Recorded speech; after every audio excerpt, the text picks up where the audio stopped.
everyone. So here I am, and I'm not sure who is there. So the whole purpose of this was basically to say hello to whoever's here, and if you have questions, if you may want to ask the questions, and I'll be able to answer them for you. So start typing your questions in. We are in LinkedIn, and we are in Facebook, and you can set the questions coming. Another purpose of having this was for us to test our LinkedIn Live, because the last time that we did LinkedIn Live, and that was for the first time, we had technical problems. So we are testing this out, and we are also at the same time talking to people about how they can overcome fear and limiting beliefs. So anybody want to have any questions to ask? Just shoot them out, just tap them out, and we'll start the discussion.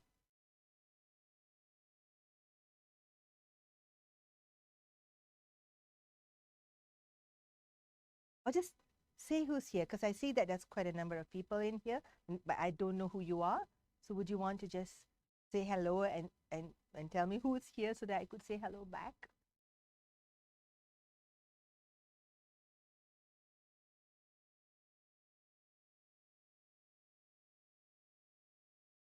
Don't be shy now.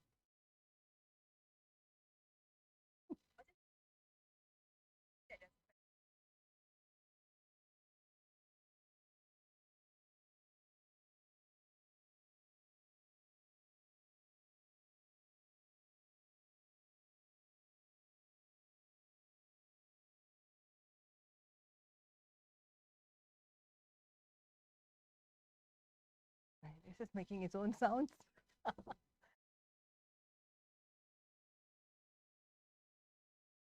So let me start talking. Okay, I think everyone's just a little shy because I see numbers there, but no one's asking any questions. So I'm just going to start talking about why did I even start the light within? But because for the longest time, I I never really knew who I was. And sorry, okay. So for the longest time, and I think that's for most of my life, I never knew. And this is me from a personal perspective, never knew what was it that stopped me from wanting to do the best that I can. Because there's always this fear or this little voice of insecurity inside that says that, oh, that's so stupid if you're going to do that. Oh, that's just so silly of you. You're never going to be able to do this. You are not anybody significant. And that little voice is something that you keep hearing again and again, and it starts becoming a reality in your head. And you start actually thinking, then you're not good enough for something or other. And later on, that becomes so embedded in you that it becomes part of who you are, and it automatically it cuts you off from actually going and getting whatever it is that you want in life. And much later, when you and it's like a domino effect, you start having some limiting beliefs, and these limiting beliefs will start putting other limiting beliefs, and then it starts layering on, and suddenly you just become a shell of what you could actually be. And if you actually analyze it, and if you go, you realize a lot. And this is just not me suddenly realizing this out of the blue, because when you are in a state of fear or anxiety or having a lot of limited beliefs, you don't really actually know why you are the way you are. You just think this is how you're born. You think you're born this way. You're not. You are. Some people are just more capable than you are, but you don't realize that a lot of what you carry on, your excess baggage that you carry on, starts from the time you're very young, from the way you are raised. And I'm talking not just about women, because most of the time women get it harder. We are raised to always think we are second fiddle to men, and especially if you come from an Indian background like I do, you are told that you start off life with always putting your head down a little bit and never acting too bold or speaking too much. And in my household, I've even said, don't laugh too much. Or, are you a man? Why are you laughing so much? So that's what a lot of women encounter as they grow up. That our main role is always to be, our main role is to play the secondary role, if you can get that. And so our objectives in life is to always get married, have babies. You can work, but not, make work your priority. You got to make your man the priority, or your child the priority, or your your in-laws and your relatives your priority, but not your work. But that's absolutely topsy-turvy, because why should we? I mean, what's the difference between a man and a woman? I mean, now I'm going off on a different tangent, I know, but seriously, what should we? Two people get together and they have kids, and they both should raise the kid up together, and it's a joint effort. So why should one person sacrifice everything that they could be just so that they can raise the child, when raising a child should be a two-person job? So but coming back, I'm getting distracted, but coming back to this, but if you ask why women are not in the boardrooms, so now there is this move. There are 30% of women in boardrooms, and I think you're starting too late. You're starting too late. You're expecting the corporations to be able to bridge the gap that was started way back at the root of the whole thing. Why women aren't in boardrooms? Why aren't as many women CEOs, or running big organizations? Because they don't have the confidence.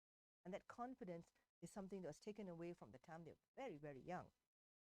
And so that, for me, that's what I'm showing you, is an example of how something that you're indoctrinated with, your mindsets that you are indoctrinated with when you are young, becomes a mainstay as you get older.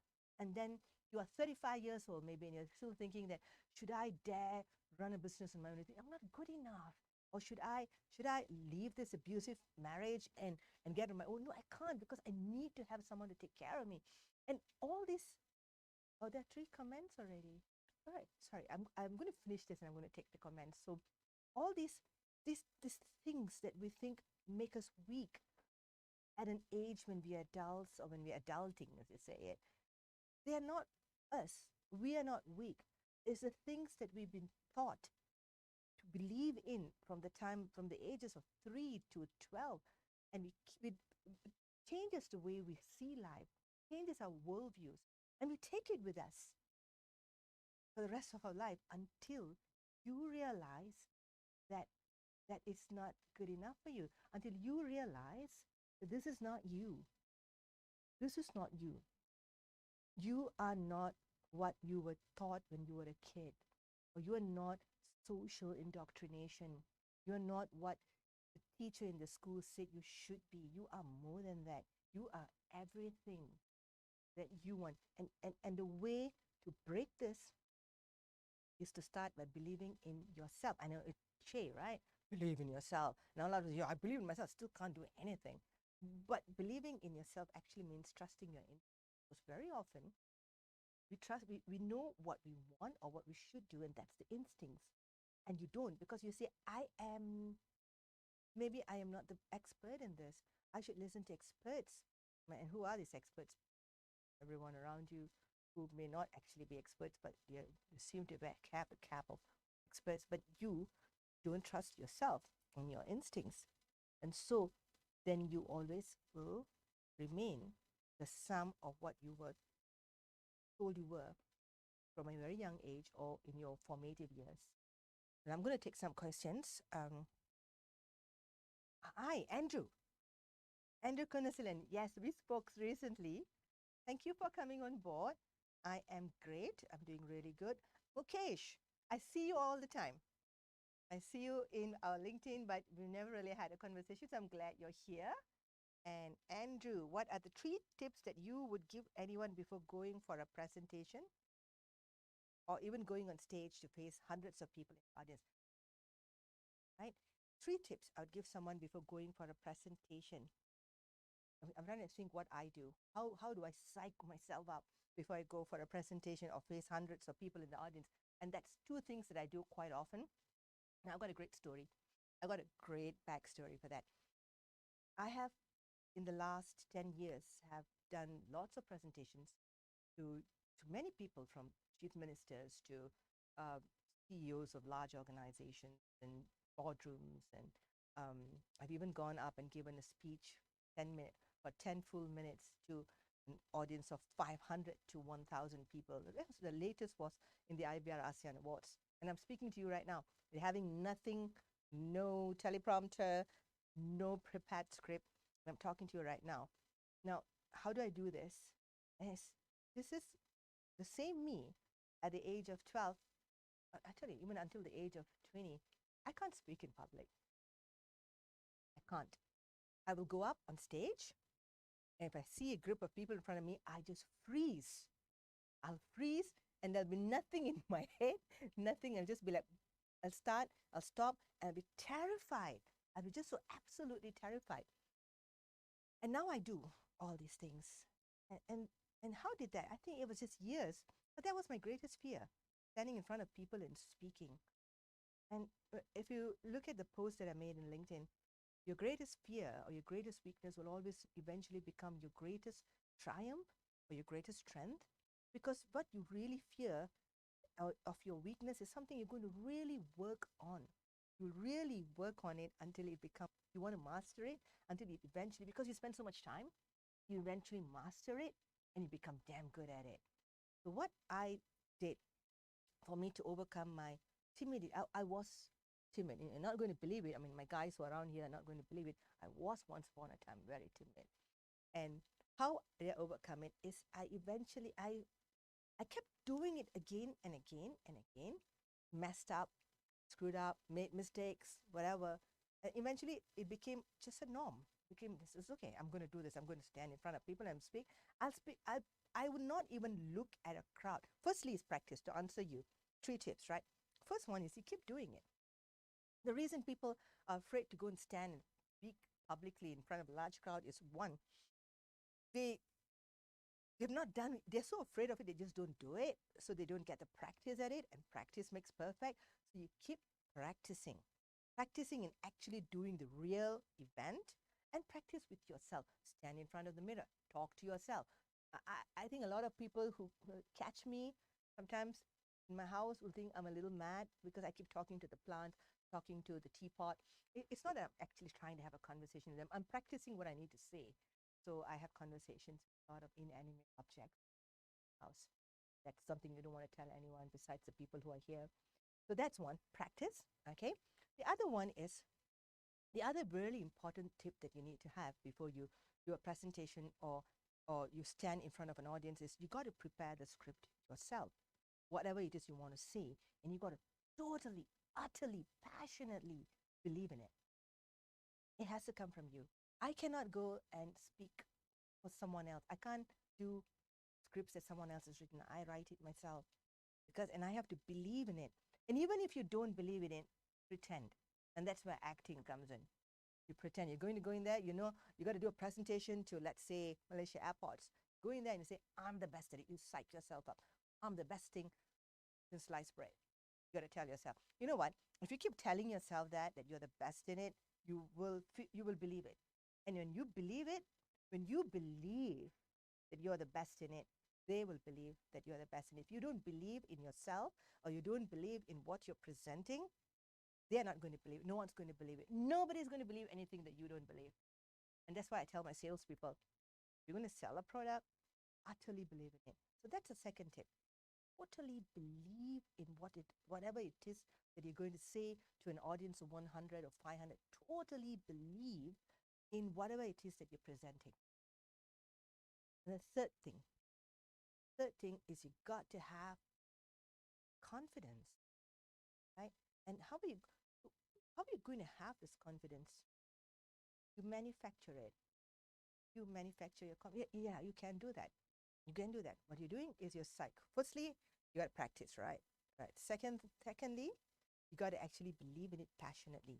It's got to be you. It's got to be authentically you. Then you're not going to be nervous because it's you. Thirdly, you got to have confidence. Manufacture it. Talk to yourself. Psych yourself up. You can tell yourself to do anything you want. You are in control. You got to psych yourself up. You got to tell yourself you're good. You've got to tell yourself you're fantastic. You're going to tell yourself, I'm going to ace it. You're going to tell yourself that all of them there, and sometimes it's daunting. When I go in there and I have, and this is just a little bit us, when I go in there and I see this daunting groups of people who are so good in their fields of work, and I'm going to do a presentation to them. But you know what I tell myself? They may be super good. They can be the king of Persia, but I am the best in what I am going to talk about. And when I think it that way, but I know my stuff. And no matter how good they can be in anything, I know my. And I am uniquely me. And no one's going to talk like the way I talk. So even if I fluster a little bit, if I make mistakes, if I know what I'm talking about, if I understand that I'm uniquely me, and if I understand that, that I believe in this so much that my passion comes out and I have practiced, we are going to make a great or a presentation. There's just no way you're going to not make it fantastic. So I hope you've answered you, Andrew. And I hope it made sense. Hey, get out of sorry guys, I'm just doing it. How to get out of this? Just press it. Is there any other questions? What's my daily Manminda. What's my daily mantra? Here's a good question. What's my daily mantra? My daily mantra. Okay, I know. What's my daily mantra? My daily mantra is today's, and don't laugh, okay? My daily mantra is today is the best day of your life. Every day I'll wake up and I'll have a little prayer before I go out to work. Sometimes but when I do remember, I say that today is the best day of your life and I expect great things to happen today. And I thank you, God, for that. You know why? You know why that's so important? I think when you wake up in the morning, you can actually set your reality. You can actually make this a great day or you can make it a bad day. I mean, there are going to be bad things happening at some times or other. But if you have a positive mindset from the very beginning, from the time you get out of bed and the time before you leave the house, if you can elevate yourself to have the right kind of frequency, I'm not sure how to use the right word, but I use frequency. If you can elevate yourself to have a perfect frequency, then that sets the tone for the rest of the day. So no matter how annoying people could be or how negative something can turn out, you have already elevated your mind to a certain mindset where today is the greatest day of my life. I expect great things to happen today. And I'm going to, and I tell myself, you're an unstoppable force of nature. You're going to kill it. Again, talking to yourself. But you got to do that. If you are not going to be your greatest cheerleader, then who is? And that comes back to one of the things I want to always tell people, you got to love yourself. And I know it's, again, another cliche thing, but you have to, because too many of us don't like who we are deep down. We want to be somebody else. And that's really so wrong. Want to even compare yourself to someone else or want to be someone else, you are the best you. There's no other you but you. You are the best you. And so my daily mantra is to reaffirm that to myself. And I wish everyone would do that because you would actually see that then life changes. You change your perspective, change your mindset, and your life changes. So that's okay, oh, Nara, it's been so long. How are you? And call me afterwards. I missed you, Nara. I have not seen you for 2 years, I think. And we should catch up and see what else we could do together. And yes, Andrew, thank you too for that wonderful question you asked me. I was really happy to answer that for you. Mukesh, you asked me, have you experienced any limiting beliefs? Oh my God, so much. I experienced so much of limiting beliefs, but do you want to know whether I have or what they are? I'll explain both to you. I have experienced, I always felt I wasn't good enough. I always felt, no matter what I did, I just felt I wasn't good enough. And it used to strike me as ironic that other people saw me in different eyes than I saw myself. I can't tell you how many people have said, And that includes Manminda. I don't know whether a few years ago, she said, don't you see how great you are? And I'm like, no. And it's not, it's just a lot of people say that. So capable, you're so great, you're so brilliant. And I'm like, I don't see, I never did. I just did not see that. And again, I think it goes back to me being told from very early on in life that you're always should put your head down and don't think too much of yourself. And so there's a falseness there. They say, don't be proud. But then in telling you not to be proud, they make you too humble to the point that you don't think enough of yourself. And I think that's something we have. And so my limiting beliefs was that I can't, I'm not this, I can't do that. I won't be able to understand this. I better just keep to my little safe zone and just do what I think I know. And when I crushed that limiting beliefs and started becoming fearless, because I was full of fears. A lot of things happened in my life that made me very fearful, but I couldn't show it to anyone. So I'm also running a business. I am the boss. So as a boss, you have to always be the leader. You got to be confident. You got to, you know, be there for everyone else. And I have kids. I have families. You just don't show. And a lot of people do not want to show that they are actually afraid. They're afraid to wear their vulnerability because they think that's going to be something that makes them so vulnerable, people shoot at them. And it does. There are people who use your vulnerability against you. But if you don't face your vulnerability and know that there is a weakness that stops you from being the greatest that you could be, then you're just kidding yourself. There's nothing wrong in being vulnerable. That's what makes you human. That's what makes you great. I think the strongest people, the greatest people, are the ones who first admit their vulnerability. I'm not sure what the question was again. What was have you experienced any limiting beliefs? So yes, I have. I have experienced a lot. And it took me a long time to scrap through all these walls and to be able to go deeper and deeper inside me to understand that, you don't have to have that. That if you actually let go of all those limiting beliefs that pull you down and keep you grounded, then you become fearless. And you realize there's nothing to fear. There's nothing to fear but fear yourself.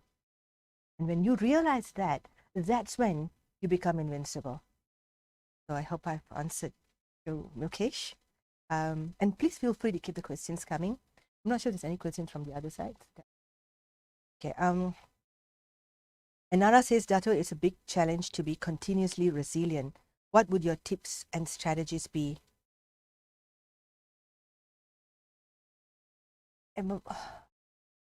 I totally agree with you. I almost gave up many times, especially in the last 5 years. It was really, really, really, really tough. And I so get you, because I was, in my personal experience, I had almost everything that could go wrong went wrong, or everything that could collapse collapsed. And that was about 5 years ago. And I think you know my story, Nara. Okay, so everything, I had to reinvent a business. I just got out of a marriage. I had to handle that part of it, the entire draining emotions and heartache and pain, and reinventing your life as you reinvent your business, as you reinvent the way you think, and to be all alone in doing that and to keep the business going every single day. You don't have a moment to even sit back and just stop. You just got to keep managing. And life throws curveballs after curveballs, and life gets, and you lose things. You lose businesses or contracts or concepts, and you got to grapple to stay afloat out of it all. It's so hard. I get you. But you know what? There are times when I thought, I want to give up. I just want to go away. But where do you go? This is just one life that you have. And this is one body that you have. But let me tell you something. Let me tell you something from experience. You don't give up. You do not quit. Do not. You keep going. You put one step ahead of another step, of another step. Every day you take baby steps. and you keep focused. One thing you need to do, if you're going to be as if you're going to get to be the most resilient person that you know you want to be, you've got to have an end objective. Because when you don't have an end objective, you don't have anything to work towards. So whatever it is, you put your end objective and you tell yourself again and again, every day, you have your end objective and say, this is what I'm going to do. It becomes a mantra. And again, the next day, you take out your end objective and you look at it and you say, this is what I'm going to do. And the next day, you take it out and you take it out and you take it out and put whatever it is that you don't make it too small. Always have something big to work towards. And no matter how horrible your place may be at that point, no matter how far away from the end objective it is, you just keep putting one step ahead of another step. You just keep breathing, deep breaths, and you keep doing what you can do. And you keep plodding, because that's what I did. I'm telling you that, just kept doing. But always one hit right ahead, one hit I only have.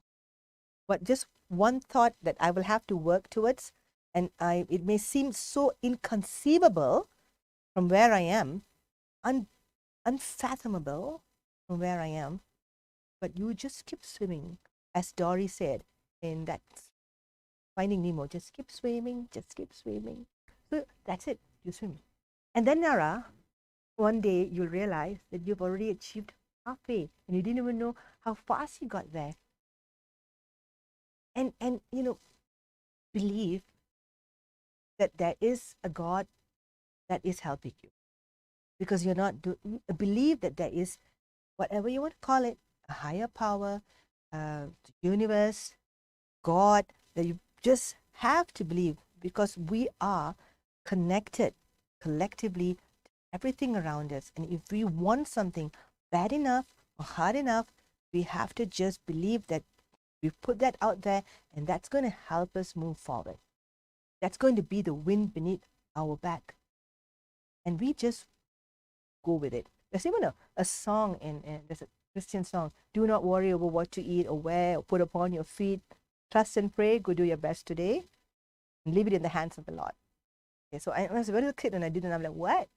No way. We got to do everything ourselves. But, over the years, I've always been that strong person who gets to do everything herself. And when I started just relaxing and not wanting to do everything myself and just allowing the forces around me to lift me up to where I am, it happens. But you've got to learn through the hardest parts to allow yourself. That's the irony, isn't it? You got to really go through the worst of the worst finally to understand that you just got to relax and so don't give up. Resilience is won. Resilience doesn't come easily on a silver platter. Resilience is something you wear like a badge of honor, because you have won it by actually hitting rock bottom and crawling out of it. And when you have that kind of resilience, nothing can touch you. Because life, Nara, is a journey, isn't it? It's not a just destination, it's a journey. And throughout the journey, all we're doing is getting better and better and better at whatever it is that we're doing. And getting resilient is your badge of honor. Getting resilient is actually the end game for a lot of us. Because once it's so resilient, nothing really, for me, I look at it, nothing is going to faze me anymore. I've been through the worst, so nothing really is going to faze me. So that's how we get resilient. One step at a time, one breath at a time, one prayer at a time, one smile at a time, and before you know it, there you are. Now the next question, it's you're well, thank you. Okay, great. Thank you, Manvinda. I shall try. And Island. Yes, Mukesh, I agree. Mukesh says, I agree and strongly believe in being vulnerable. Excellent. There's so few men like you, Mukesh. So few men. And again, it's our upbringing, isn't it? Women are raised to be subservient, submissive, and, be barefoot in the kitchen and pregnant. And men are raised to be so strong and you can't show emotions. But men feel as much as women. I know this. but they cannot even speak about their emotion because then they'll say, don't be a girl. I've heard men tease other men like that, and it's so wrong because men are people and women are people, and we are the same. We are both vulnerable. We are both, you know, we both need that safe place where we can be ourselves, right? So I'm so glad you're saying that you are one of those rare men who can actually come out and say that you believe in being vulnerable. Um, Andrew, you say I seem fearless. Well, now I seem fearless. You should see me about a few years ago. Is there a greatest fear, and have you conquered it? I had so many greatest fears. My greatest fear, I'm not sure if many people share. My greatest fear, I had many greatest fears, and then it came and it just swallowed me, and I died for a little while, and then I got out of it. So I had many greatest fears that came and just, you know, sometimes, I think we bring that upon ourselves. We fear something so much that we keep thinking about it again and again and again until it comes and stares at us. I heard Sadhguru said that if you believe in just fantastic things come to you. But if you're always afraid and fearing something, that fear comes with you. And that happened to me. I used to be a ball of fear, but no one knew that because I was always a strong girl outside. But I used to fear things, many things, and they will just turn up and it will happen. So whatever I thought would be my greatest fear came and it happened and it also went away.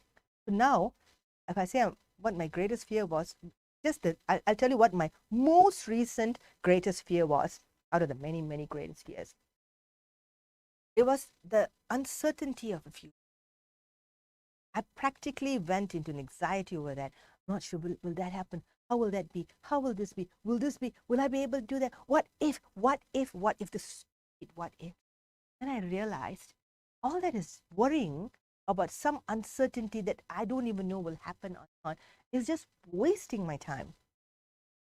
It making me a shell of what I was because I was so worried over uncertainties of the future. And I was worrying about that I started living just in the future. So I'm either living in the future worrying about how things are going to be, or I'm living in the past and thinking, oh, I wish I'd done that. I wish I shouldn't have done. I wish. You're living neither. And you're not living here. You're not living in the moment. You're living either in the future or you're living in the past. You're not here. And when you're not here, yeah, you know what I'm saying? You're not here doing anything productive. You're not doing anything. You're not living. You're gone. You're dead because you're not in the moment. So that was my greatest fear some time ago because when COVID happened and the businesses were affected and I just kept on worrying about it until I said, to hell with it. I'm just going to make the most out of it. To hell with what's going to happen in the future. I don't care because no matter what, I'll still have me, right?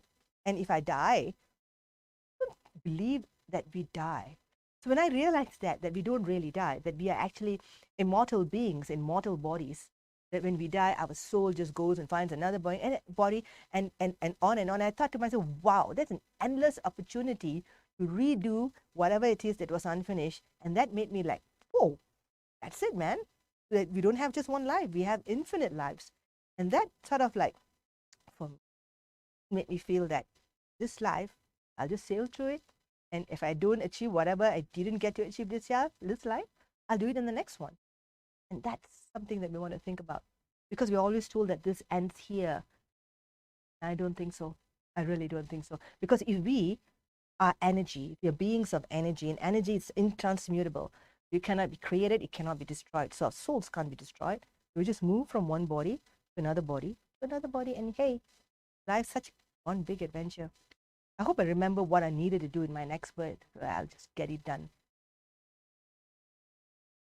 So yeah, have I conquered it? Yeah, so I think I have. Okay, so I think I have conquered it. And if there's one more fear that'll come, I'll conquer it. I was going to say, I'll conquer it too. And I think this is how we should treat all fears. Like, you know what? Fear, you are just an illusion. That's what we should tell. You're just a little illusion. I'm going to take you, I'm going to put you in a box, and I'm going to compartmentalize you. You're not going to run away from me, I know that. But I'm going to compartmentalize you and put you in a box, and that's where you're going to stay. So Nara said that was it with so much passion. You gave you goosebumps. That was awesome. Thank you, Nara. Well, I had a great question. Without great questions, I can't give great answers. Resilience is one. Yes, just like that. Resilience is one. And Nara says, our greatest fears will creep up in the middle of the night. We need people to share our fears and happiness. Actually, I disagree. I mean, I agree. You need people to share our fears and unhappiness, but we came alone and we will go alone. And I think there's something about society that says that being alone is loneliness. It's not the same. And I think if we find enough in us to be our best friend and to be our greatest love, then you become your greatest person that you want to be with. I like being my own. I like time I have. There was a time when I thought I needed to have someone. If not, I'm incomplete. But it's not true. It's not true. And when you find the truth in that or the strength in that, that sets you free. That's another thing that sets you free. I'm going to take a comment. Hi, Amit.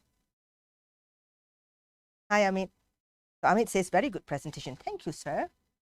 And Adip says, how many days does it take you to ingrain a good habit? You know what? I was just having this conversation today with my team. And what did I say? I say it takes you 3 weeks. It takes you 3 weeks of constantly doing something, constantly, and not 3 weeks where 2 days and 1 or 3 days you do. 3 weeks of constantly doing something, and then you inculcate a habit. So it's not so hard. So anything can be learned and anything can become a habit. Like I'm telling all my family members, don't take sugar in your coffee. They say, oh God, coffee is so awful without sugar. And I take black coffee, that's it, black coffee, 1 tablespoon of coffee and hot water, and that's it, it's delicious. But it's a habit that I force myself to get into. But I really think sugar is bad for us. It's a habit. But now, after inculcating that habit, I don't want to have coffee with sugar anymore because now it's a habit. So I hope I answered that. Are there any other questions for me? All right, we have Mukesh again. What's your success story? Wearing multiple hats. It does not happen overnight. Oh no, no, it's not happened overnight. I have a very interesting success story. I wouldn't want to say success. I don't know if this is a definition of success, what I do. Maybe relatively. I think there's a long way more for me to go. But I'll tell you from my humble beginnings. I was a physics teacher. And I thought when I graduated, I was teaching physics and maths for 4 years. And I loved it. I love teaching. It's great to walk into a class of students and have them look up to you to teach them things and make them better people. And since I taught physics, I studied and graduated in physics, but they were such smart cookies that they kept asking me questions that I couldn't even answer. I spent more time as a teacher learning than I ever did as a student so that I could go and give them the perfect answer. And within 3 years, my physics class, and physics was a small class, not everyone wanted to go for physics, but in 4 years, I had the largest physics class. The people in physics class was more than economics because it came for me. Because and I'm not the greatest physics person, honestly, but I gave my all to them. Because that's the responsibility you have, a commitment you have when you have people who you need to teach. And I loved it, but over the 4 years, they graduate and they come back and then they've got jobs and they're doing things. And I didn't feel myself moving. I felt myself stagnating. I was just same old place, doing the same thing, and everyone else doing other things. And I had all this energy inside me and so much that I needed to do, but I was afraid of the corporate sector. And where, I just thought out again, limiting beliefs. Look at me now, right smack corporate person. By that time, I was like, I can't go into corporate sector. They're going to work so hard. I wouldn't be able to do those hours. I'm not smart enough. So I never thought I should ever take on a job and or in a corporate sector. But then after 4 years of teaching, I just felt so isolated. I decided, wham, and I was pregnant with my first child. I think that was the turning point. And I thought, you know what? I'm going to go into business for myself. I had no idea what business. I'm not going to go to business for myself. So the only thing I could do really well was write. I was a good communicator. So I wrote in between teaching maths and physics and classes and gave them work, and I was writing stuff. I put together a pet magazine because that's what I knew. Besides teaching physics and maths, the only other thing that I knew then was pets, because we had a lot of dogs in the house. And I realized that there was no pet magazine in Malaysia. And I wanted to do something. And I thought, you know what? We should have a pet magazine in Malaysia. And I did everything. I drove around trying to find how to turn what I had written into a magazine, because I've seen magazines, I can write, but I didn't know how to put the whole thing together. I didn't know graphic artists existed. Nash. I didn't even know graphic artists existed. Like graphic artists is there. I didn't know such a thing as graphic art existed. I didn't know what printing presses were. I knew nothing. But I had a vision that I wanted to get these books done and distributed. I had no idea how distribution worked either. But you see, I managed to do it. So there's a lot of times when you have something ahead of you and you want to do something, you have no clue. You have this sea in between you and that, and all you have to do is little steps. Remember what I was talking to you earlier about little steps? Baby steps, one by one, and everything falls in place. So, yep, I did that. I remember my ex at the time was like, so he wasn't an ex then, he was married to me. He was like, oh, what are you doing? I'm putting together a business. And then I managed to find what it was needed. At the printer, I could actually get a freelancer to come in, and I found that we need money. And we didn't have, because we were both teachers and we didn't have that much money. Teaching doesn't pay. Right? So I decided to sell the house that we just bought. We bought a house, when we decorated it very nicely. We were very happy, our first house. And then I said, you know what, we're going to sell the house. And he was like, I think it's just your hormones. You're pregnant, your hormones are all there, I don't think you're in your right mind. So no, I'm in my right mind. I need to sell the house because we need money to be able to start this business. And look, listen, if this doesn't work out, we can go back to teaching, but let's do this. Let's try. And he was like, okay. And so I sold the house. And with the money we had, we bought a computer, we bought whatever was needed for a part-timer to come to the house. And I still remember this. We had this room where we had a little pen, what do you call it? A place, we call it a pen, where you put all the puppies. And the puppies, are 6 puppies there. And now I'm sitting there with a freelance graphic artist, telling him how I want everything designed, and still do. But that was 22 years ago. 22 years ago, that's how we started our first business. Was that the question am I getting out of? Right? Wasn't that the question? A success story, multiple pets. So having started something from scratch with no loans, no grants, nowadays everyone starts a business. The first thing they do is they go and look for investment, and investment comes, and then they'll start doing it with other people's money. We didn't have other people's money.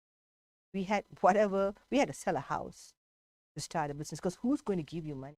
We didn't know what investment deck was.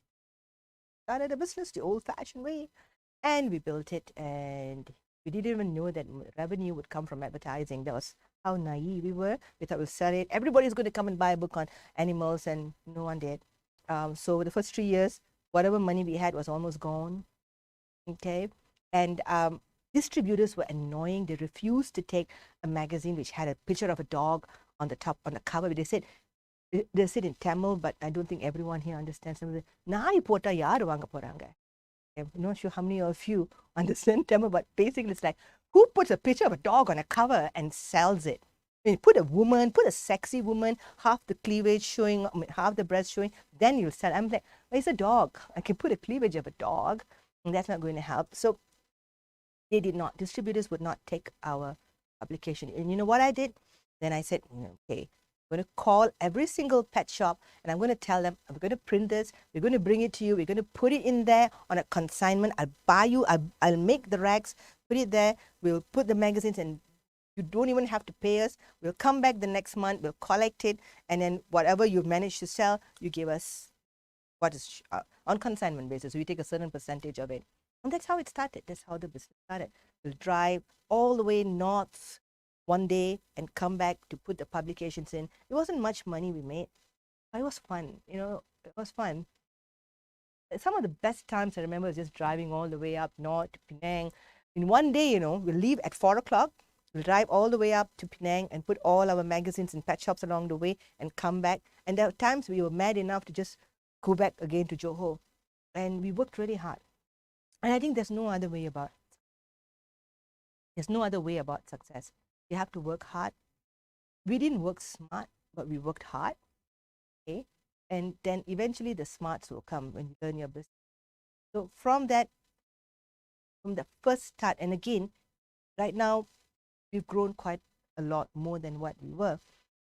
But we had to start somewhere. And that's what I think success is, always being resilient, putting one foot in front of the other, one step ahead, one step, one step, one step, and eventually everything. We had our clients, when we went from Pet World to music magazine, whatever it was, I knew. It was very small, homegrown, and then it went to International Business Review. That's when it started growing. We had traction from corporations, and that's when that was it. That was the point when we started defining ourselves as a corporate government top echelon, this kind of a entity that services that level of people. And from there, we had clients who were impressed with the ability to provide the right kind of service. And from having our own media, we went to producing media for others, custom publishing. And from then on, we moved from that. And 5 years ago, I decided, when I took over the business on my own, it was still a fledgling publishing house, per se. That was all. Then I reinvented it to become a public relations entity, because there was so much more that we could leverage on it than just media. And media, at that point, everyone was saying it's a sunset industry. So we were like, digitalization was killing a lot of traditional businesses. So we had to reinvent, we had to bring digitalization in. We had to offer a different slew of services that would be useful for the client. We built a different client base, and here we are. So from IBRH, from what it was, it became IBRH Group, the public relations entity that was offering online services, offline services, events. We created the ASEAN, the International Business Review ASEAN Award, which was a roaring success this year in April. And then we created, now we have created the Voice of ASEAN, which is the next step. It's the next step of our growth. And the Voice of ASEAN is a business networking platform. It's a digital business networking platform that we see will connect businesses from around ASEAN. And that's the growth. That's the backstory of where we are. And Andrew has come back and saying, I believe fear lives within all of us all the time, and just like anything, we just keep managing. Yes, agreed. We can never eradicate that fear, but we can control it. And when we control it, we become the master of it. Not it becomes the master of us. So, yep. And okay, she understood my Tamil. And so that's my story. Any other questions? Is there anything I could help you with?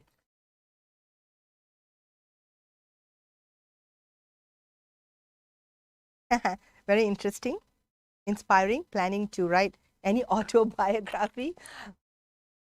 No, let me do bigger things. Then there's something worthy of this is just, everyone goes through this. There's so many stories like that. People who have just taken an idea and made it happen. So I'm not any special, not done anything spectacular. One day I hope to be able to do something spectacular, and then I'll write my story.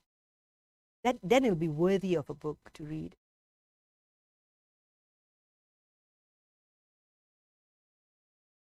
Any other questions from that side?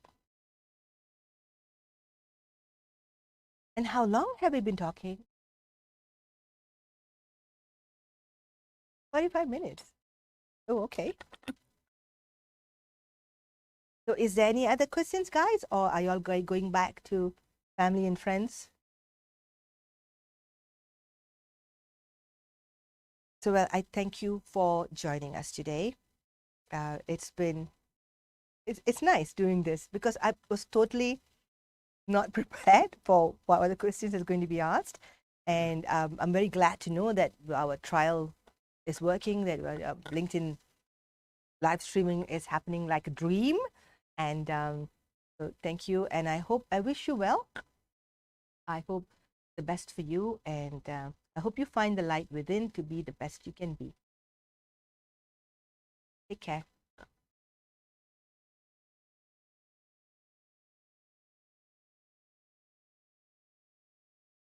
Yes, Mukesh says you're going to reach out to me on working together on the education industry. Amen. Bye, everyone.